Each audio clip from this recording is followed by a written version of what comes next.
Il est considéré comme l'icône la plus terrifiante de la propagande de guerre allemande. Mais derrière cette façade d'invincibilité se cache un dossier truffé d'humiliations techniques et de démence stratégique. Pourquoi la toute première mission secrète de cette prétendue merveille ne s'est-elle pas terminée par un triomphe, mais par un cadeau embarrassant offert à l'ennemi au milieu d'un marécage russe? Nous révélons comment un constructeur de renommée mondiale a failli embraser son prototype sous les yeux de tout l'état-major, et pourquoi ce colosse d'acier a rendu la vie des soldats plus infernale qu'il ne l'a sauvée. Découvrez la vérité sur des moteurs qui engloutissaient 480 litres de carburant alors que le front s'effondrait, et l'histoire d'une transaction frauduleuse bizarre avec le Japon, où l'on projetait d'expédier un char de 57 tonnes à bord d'un sous-marin. Ce n'est pas un récit héroïque, mais le protocole d'une folie d'ingénierie qui prouve qu'on ne gagne pas une guerre par la seule gigantomanie. Restez avec nous pour l'anatomie d'un échec d'acier. À la fin de la décennie des années 30, l'industrie de l'armement allemande se trouvait plongée dans un dilemme stratégique profond, car le concept même de char lourd était, pour ainsi dire, absent des registres de la Wehrmacht. Le haut commandement, grisé par les victoires fulgurantes des premières campagnes, avait misé l'intégralité de son destin sur la tactique de la guerre éclair, le Blitzkrieg, où le blindé devait incarner une pointe de diamant, agile et insaisissable. Dans ce ballet de mouvements ultra rapides, des colosses de plusieurs dizaines de tonnes étaient perçus comme un lest inutile, une entrave pathologique à la progression effrénée des unités motorisées. L'arrogance des stratèges les portait à croire que leurs chars moyens, conçus pour l'esquive et le contournement, suffiraient à dompter n'importe quel adversaire sur le continent européen. Mais cette cécité doctrinale allait être brutalement corrigée par la réalité du front de l'Est, transformant les simulations théoriques en un réveil sanglant. Dès les premiers échanges de tirs en Union soviétique, les équipages allemands furent confrontés à une réalité technologique absente de leur manuel, l'apparition du T-34 et du char lourd KV-1. Les fers de lance de la Panzerwaffe, les Panzer III et IV, se révélèrent incapables de transpercer la carapace de ces nouveaux prédateurs à des distances de combat normales, leurs obus ricochant avec une impuissance notoire sur les plaques d'acier inclinées des soviétiques. De cette superbe stratégique naquit un activisme fébrile. L'Office des armements de l'armée exhuma en hâte des plans poussiéreux de véhicules de rupture, ou Durchbruchwagen, dont le développement avait été jusque-là méprisé. Ce fut l'instant précis où la gigantomanie triompha de la raison logistique, marquant le début d'une course contre la montre dont l'improvisation n'avait d'égal que l'absurdité. Les firmes Henschel et Porsche reçurent l'ordre impérieux de forger une machine capable non seulement de dominer les modèles soviétiques, mais aussi de pulvériser frontalement les lignes de défense les plus fortifiées. Les exigences techniques furent sans cesse révisées à la hausse jusqu'à ce que le poids projeté dépasse de loin les 30 tonnes initialement prévues. Pour porter l'irrationalité de cette entreprise à son paroxysme, une date de livraison fut dictée par des impératifs purement politiques et propagandistes, le 20 avril 1942. Deux titans industriels concurrents se retrouvèrent ainsi sous une pression titanesque pour faire surgir de terre une merveille technique en quelques mois seulement, sacrifiant la rigueur de l'ingénierie aux caprices de l'ego et aux fantasmes irréalistes des dirigeants. Ferdinand Porsche, qui jouissait du statut de favori technique auprès de la direction politique, présenta un concept dont l'excentricité n'avait d'égal que son mépris pour les réalités d'une économie de guerre moribonde. Il paria sur une transmission pétroléo-électrique révolutionnaire, un système hybride complexe où deux moteurs à 10 cylindres refroidis par air servaient de générateurs pour alimenter deux moteurs électriques distincts censés mettre en mouvement les barbotins. Cette architecture labyrinthique ne se contentait pas d'engloutir des quantités astronomiques de cuivre, un métal alors d'une rareté critique pour l'industrie, mais elle conférait au véhicule une telle inertie que le prototype avait une fâcheuse tendance à s'enfoncer jusqu'au châssis dans les sols meubles, piégé par sa propre masse. Face à lui, le chef de file de chez Henschel, l'ingénieur Erwin Aders, surnommé le père des tigres, proposa une approche plus académique, quoique tout aussi monumentale, en misant sur une transmission mécanique classique pour mouvoir cette forteresse d'acier. Lorsque survint le jour fatidique de la démonstration au quartier général de Prusse orientale,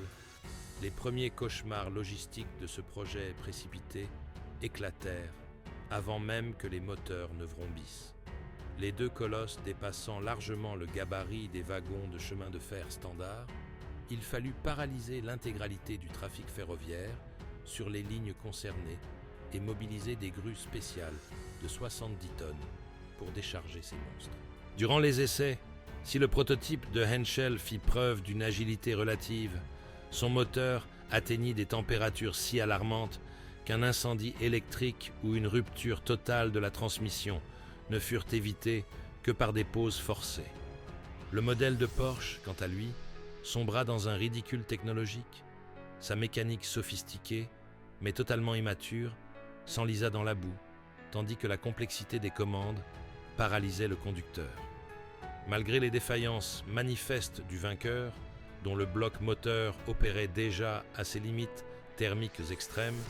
Henschel emporta le contrat de production en série, laissant Porsche avec 90 châssis inutilisables qu'il avait fait fabriquer prématurément par pure arrogance industrielle. Pour maintenir en mouvement cette masse cyclopéenne qui pulvérisait les prévisions initiales en pesant presque le double du poids escompté,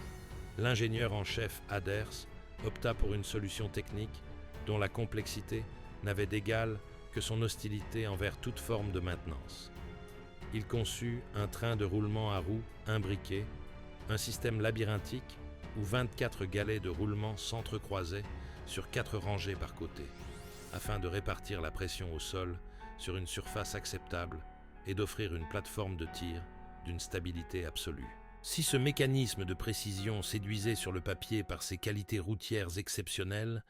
il se métamorphosait en un piège mortel dans les conditions atroces du front de l'Est.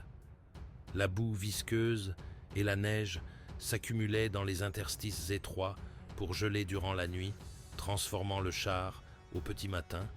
en un bloc d'acier totalement immobile. Ce titan était animé par un moteur Maybach de 12 cylindres à essence qui, malgré ses 700 chevaux vapeur dans sa version ultérieure, peinait désespérément à insuffler une dynamique correcte à ses 57 tonnes de muscles métalliques. La soif en carburant de cet agrégat atteignait des sommets astronomiques, le moteur engloutissant jusqu'à 480 litres d'essence pour seulement 100 km en terrain accidenté, ce qui, avec un réservoir de seulement 534 litres, réduisait son rayon d'action opérationnel à une distance dérisoire, à peine suffisante pour des manœuvres de grande envergure. De manière totalement incompréhensible, les ingénieurs firent l'impasse sur le blindage incliné révolutionnaire du T-34 soviétique, préférant une architecture cubique primitive, faite de plaques de blindage verticales atteignant 100 mm d'épaisseur, ce qui alourdissait inutilement l'ensemble sans maximiser la protection balistique. Pour rendre le pilotage de ce bloc de fer physiquement supportable, on remplaça les leviers de direction habituels par un volant complexe à assistance hydraulique permettant de diriger le monstre avec la légèreté d'une automobile, du moins tant que la mécanique fragile ne succombait pas sous la charge. Enfin, conscient qu'aucun pont européen ne supporterait une telle masse excessive, les ingénieurs installèrent sur les 495 premiers exemplaires un équipement de submersion d'une complexité délirante, incluant un schnorchel télescopique de 3 mètres. Le char pouvait ainsi, théoriquement, traverser des cours d'eau de 4 mètres de profondeur en rampant sur le fond tel un submersible, un exemple parfait de surcompensation technique rendu nécessaire par un concept de base pathologiquement obèse. Le baptême du feu de ce géant technologique, en septembre 1942, tourna à la débâcle tactique, exposant sans complaisance la myopie stratégique du haut commandement. Au lieu de conserver ces machines pour un choc massif et décisif, on précipita 4 des premiers exemplaires dans les zones marécageuses impraticables, près de la station de Emga, au sud-est de Leningrad. Un terrain qui constituait une prison de boue absolue pour un acier de 57 tonnes. Dès la marche d'approche vers la ligne de front, les transmissions délicates rendirent l'âme les unes après les autres, et les unités qui ne succombèrent pas à une défaillance mécanique s'enlisèrent irrémédiablement dans le limon profond, transformant cette arme miracle en une série de cibles immobiles pour l'artillerie soviétique. La tentative de récupérer ces colosses embourbés, ou à défaut de les saboter, fut un échec partiel, permettant aux troupes soviétiques de mettre la main sur un exemplaire presque intact, lequel fut immédiatement transféré au centre d'essai de Koubinka pour une autopsie technique complète. L'effet de surprise, l'atout majeur de toute nouvelle catégorie d'armement, fut ainsi totalement gaspillé avant même que la production en série n'atteigne des volumes significatifs. Même lors de l'offensive massive de l'opération Citadelle en juillet 1943, où le char était censé graver sa légende d'invincibilité, sa présence resta, d'un point de vue statistique, dérisoire. Sur les milliers de blindés allemands engagés dans la fournaise de Koursk, seuls 144 Tigres étaient disponibles, représentant moins de 8% de la force blindée totale. Cette absence flagrante de masse critique fut toutefois compensée par une dynamique psychologique singulière, entrée dans l'histoire sous le nom de « peur du Tigre ». Les soldats alliés signalant des apparitions du monstre là où il n'y en avait aucun. Le Panzer IV, très répandu dans sa version tardive, présentait avec ses jupes de blindage latéral une silhouette cubique similaire, provoquant des confusions systématiques. La force réelle du Tigre résidait alors dans ses paysages de steppes ouvertes, dans sa capacité chirurgicale à pulvériser des véhicules adverses, comme le T-34, à des distances de 2 km, bien avant que ces derniers ne puissent espérer mettre en œuvre leurs propres armes de manière efficace. Pourtant, la véritable clé de voûte de cette réputation terrifiante ne résidait pas seulement dans la masse brute de son acier, mais plutôt dans la symbiose parfaite entre le canon KWK-36 de 88 mm et les optiques de visée de haute précision produites par Zeiss. Ce couplage technologique permettait à des tireurs d'élite d'engager des cibles ennemies avec une ponctualité chirurgicale à des distances dépassant les 2000 mètres. Cette supériorité technique ne se manifesta nulle part de manière aussi dramatique qu'en juin 1944 en Normandie, lorsqu'un équipage unique, sous le commandement de Michael Wittmann, redéfinit les frontières du statistiquement probable. Dans les ruelles étroites de la bourgade française de Villers-Bocage, Wittmann tomba sur une colonne de la célèbre 7e division blindée britannique, ces rats du désert, qui s'était illustrée en Afrique du Nord, mais qui commettait alors l'erreur tactique fatale de marquer une pause sans aucune mesure de sécurité.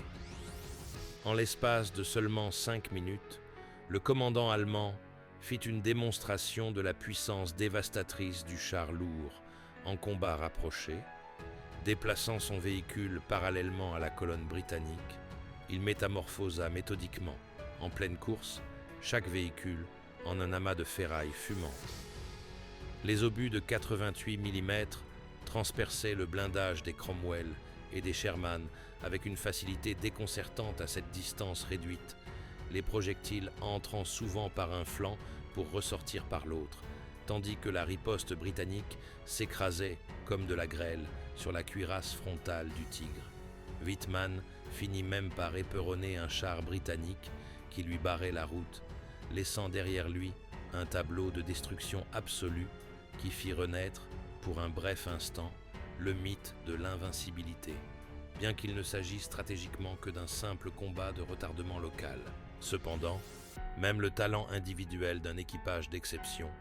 ne pouvait compenser durablement l'infériorité matérielle globale, ce qui se vérifia de manière brutale en août de la même année près de Falaise, lorsque l'unité de Wittmann se heurta aux forces canadiennes. C'est là que s'acheva la carrière du plus célèbre des tankistes du Tigre. Son char, s'élançant seul, fut pris sous le feu croisé d'une nuée de Sherman alliés, probablement équipés des redoutables canons de 17 livres. 5 impacts à courte portée scellèrent le sort de l'équipage, projetant le tourello loin du châssis sous la violence des explosions internes. C'était la preuve ultime que même le blindage le plus épais ne peut offrir de salut face à un adversaire qui domine le champ de bataille par le nombre et par des manœuvres de flanc impitoyables. Avec l'apparition du char lourd soviétique IS-2 au cours de l'année 1944, le colosse allemand se trouva pour la première fois confronté à un adversaire qui non seulement l'égalait en termes de cuirasse, mais le surpassait même nominalement par le calibre de son arme principale. La direction soviétique avait répondu à la menace en installant un gigantesque canon de 122 mm dans une tourelle dont le blindage pouvait résister au légendaire 88 à des distances de combat normales. Pourtant, dans la confrontation directe de ces titans,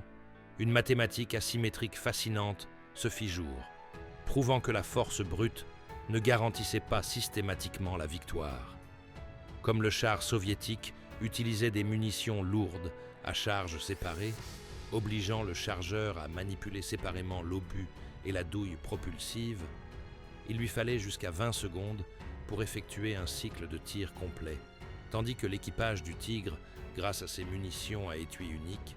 pouvait maintenir une cadence de 6 à 8 coups par minute. Cette divergence technique signifiait que dans un duel théorique, le char allemand, en cas d'échec mutuel au premier tir, disposait d'une deuxième,